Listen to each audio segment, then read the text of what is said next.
Sektor pertanian menjadi salah satu unsur yang memiliki peran besar dalam menopang pemenuhan komoditas pangan di Indonesia.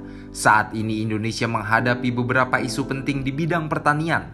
Di tengah dilema antara pemenuhan kebutuhan pangan dan ketercukupan serta persaingan penggunaan lahan pertanian produktif untuk orientasi pembangunan. Namun, ancaman krisis pangan tidak bisa dihindarkan. Bukan hanya Indonesia, tetapi juga dunia merasakan. Permintaan yang tiba-tiba melonjak di suatu wilayah seringkali tidak diiringi dengan ketersediaan yang cukup di wilayah tersebut.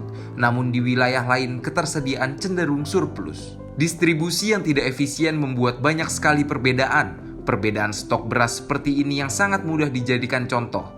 Di Indonesia sendiri banyak sekali instansi untuk mengkondisikan pangan ini, dari Bulog hingga kementerian. Namun sayangnya, tidak adanya sinkronisasi data yang bisa dijadikan sebagai acuan. Badan Pangan Nasional yang resmi berdiri pada 2021 dengan berdasarkan Peraturan Presiden Nomor 66 Tahun 2021 mengenai Badan Pangan Nasional, lembaga pemerintah non-kementerian inilah yang diharapkan mampu menghadiri solusi. Bappenas diharapkan bisa memperbaiki data akurasi panen pangan sehingga bisa tercipta suatu acuan bagi para pengusaha. Mampu menginventaris daerah yang surplus dan daerah yang berpotensi defisit sehingga pemerataan akan tercipta. Dan juga meningkatkan efektivitas distribusi dari daerah yang surplus ke daerah yang defisit.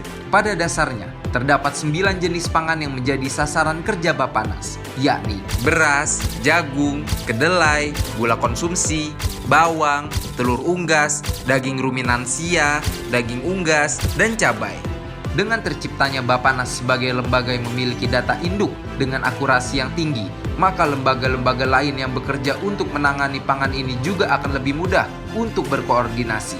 Mudahnya koordinasi akan mempermudah suatu pengendalian, contohnya pengendalian inflasi.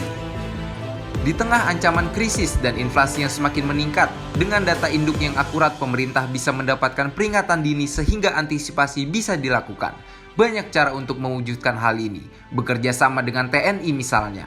TNI yang memiliki akses dan pasukan di seluruh Indonesia, dari perkotaan hingga pelosok akan mempermudah rencana ini untuk dapat terlaksana. Perlu ada kolaborasi dan koordinasi yang maksimal guna mewujudkan tujuan ini.